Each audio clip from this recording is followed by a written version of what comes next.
Latest खबरें पाने के लिए कल्याण टुडे चैनल को सब्सक्राइब करें और नोटिफिकेशन पाने के लिए बेल आइकॉन बजाएं।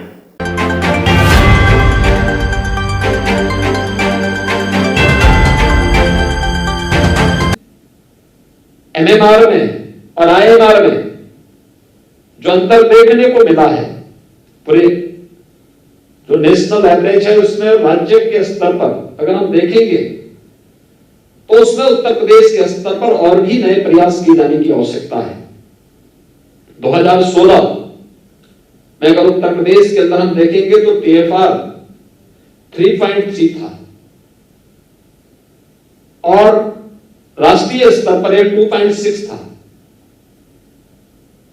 आज के दिन पर उत्तर प्रदेश के अंदर TFR 2.7 और अखिल भारतीय स्तर पर 2.3 है।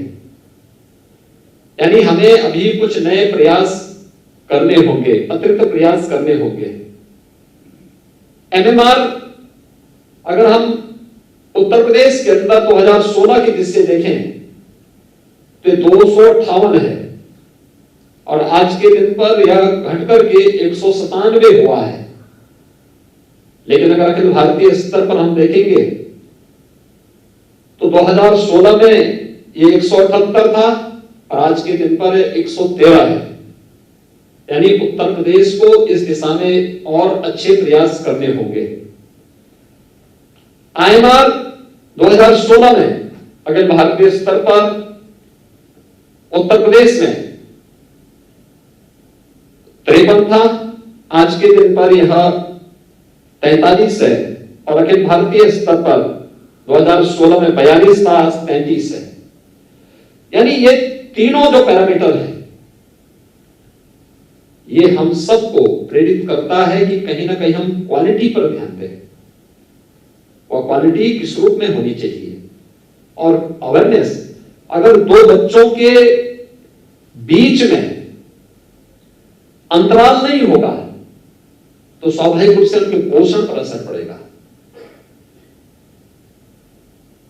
शिशु मृत्यु दर में और मातृ मृत्यु दर को नियंत्रित करने में अत्यंत कठिनाई होगी और उन स्थितियों में हम लोगों को जिन लक्ष्यों को प्राप्त करना है जिसमें कि नेशनल एवरेज से भी उत्तर प्रदेश पीछे है, यद्यपि पिछले 4-5 वर्षों में जो प्रयास हुए हैं उसके अच्छे परिणाम भी आए हैं, लेकिन अभी और भी अच्छे प्रयास किए जाने की आवश्यकता, और ज्यादा प्रयास किए जाने की आवश्यकता है। और उस दिशा में प्रयास करके हम लोग एसडीजी के लक्ष्यों को प्राप्त कर सकते हैं। इसलिए जनसंख्या स्थिरीकरण की दिशा में प्रयास, लेकिन इस प्रयास का आधार हमें इस बात को भी ध्यान रखना होगा कि देश की जनसांख्यिकी असंतुलन पर इसका कोई विपरीत असर भी न पड़े। हर तबके को इसके साथ जोड़ना होगा, हर एक तबके को उस जागरूकता अभियान के साथ जोड़ना पड़ेगा। मां और बच्चे के स्वास्थ्य को इसके साथ जोड़ना पड़ेगा। शासन की योजनाओं का लाभ 2014 के बाद से भारत सरकार ने आदरणीय प्रधानमंत्री जी के मार्गदर्शन में अनेक ऐसी योजनाएं लागू की हैं, जिन योजनाओं को लागू करके हम लोग एक बड़े तबके को इससे लाभान्वित कर सकते हैं। और मुझे लगता है कि उस दिशा में और भी अच्छे प्रयास किए जाने की आवश्यकता है। केंद्र सरकार और आदरणीय प्रधानमंत्री जी के मार्गदर्शन में उत्तर प्रदेश के अंदर हम लोगों ने प्रयास किए। उन प्रयासों की चर्चा स्वास्थ्य मंत्री जी ने अपने उद्बोधन में किया भी, लेकिन अभी भी हमारे स्तर पर जो नए प्रयास होने हैं उसमें अंतर विभागीय समन्वय के माध्यम से उसके बेहतर परिणाम आ सकते हैं। ये केवल यहीं पर ही नहीं, ये केवल स्वास्थ्य, चिकित्सा, शिक्षा और परिवार कल्याण विभाग से संबंधित नहीं, महिला और बाल विकास विभाग को इसके साथ जोड़ना होगा। एजुकेशन को बेसिक, माध्यमिक, उच्च या अलग अलग जो हमारे शिक्षा से जुड़े हुए संस्थान हैं उनके अंदर व्यापक अवेयरनेस के कार्यक्रम को इसके साथ जोड़ना पड़ेगा। स्वास्थ्य के प्रति जागरूकता के साथ साथ समाज स्वास्थ्य के इन सभी पैरामीटर को प्राप्त करने की दिशा में जिनके स्तर पर प्रयास हो सकते हैं उन सभी विभागों को भी जोड़ करके अंतर विभागीय समन्वय के माध्यम से हम बेहतर परिणाम दे सकते हैं।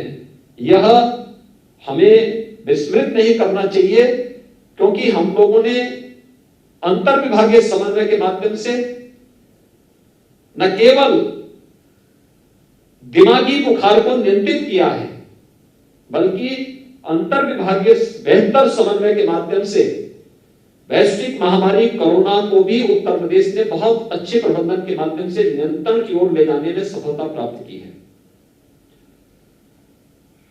और मुझे विश्वास है कि जो जनसंख्या नीति का नया ड्राफ्ट आज यहां पे लॉन्च किया गया है, इसको शासन से जुड़े हुए सभी विभाग अपने सभी स्टेक होल्डर्स के साथ मिलकर के, अपने सहयोगी संस्थाओं के साथ मिलकर के प्रभावी ढंग से लागू करने में सफल होंगे, ये मुझे विश्वास है।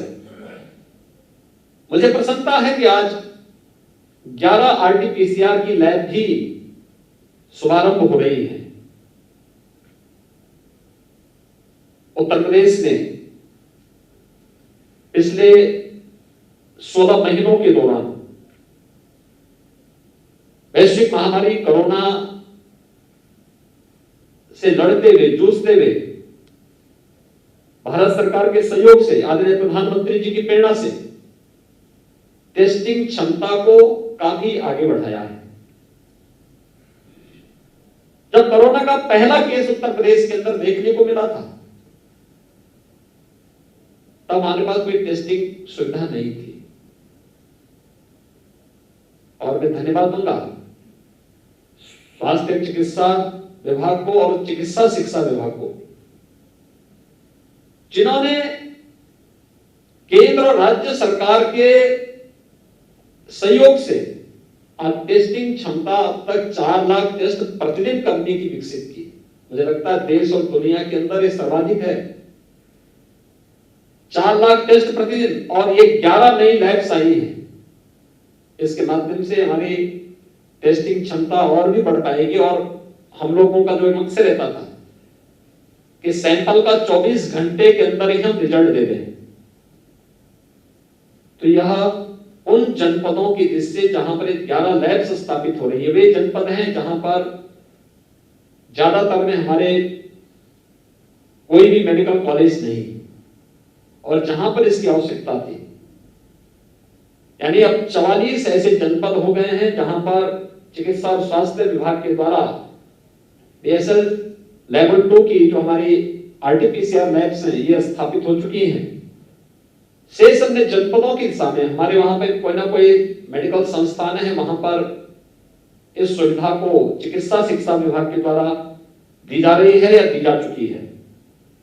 लेकिन हम इस लक्ष्य को निरंतर आगे प्राप्त करेंगे, इसमें किसी भी प्रकार का कोई संदेह नहीं होना चाहिए। टेक्नोलॉजी का बहुत महत्व हो सकता है, और हम लोगों ने विगत 4-4.25 वर्ष के अंदर इस बात को महसूस किया होगा। शासन की योजना। लेटेस्ट खबरें पाने के लिए कल्याण टुडे चैनल को सब्सक्राइब करें और नोटिफिकेशन पाने के लिए बेल आइकॉन बजाएं।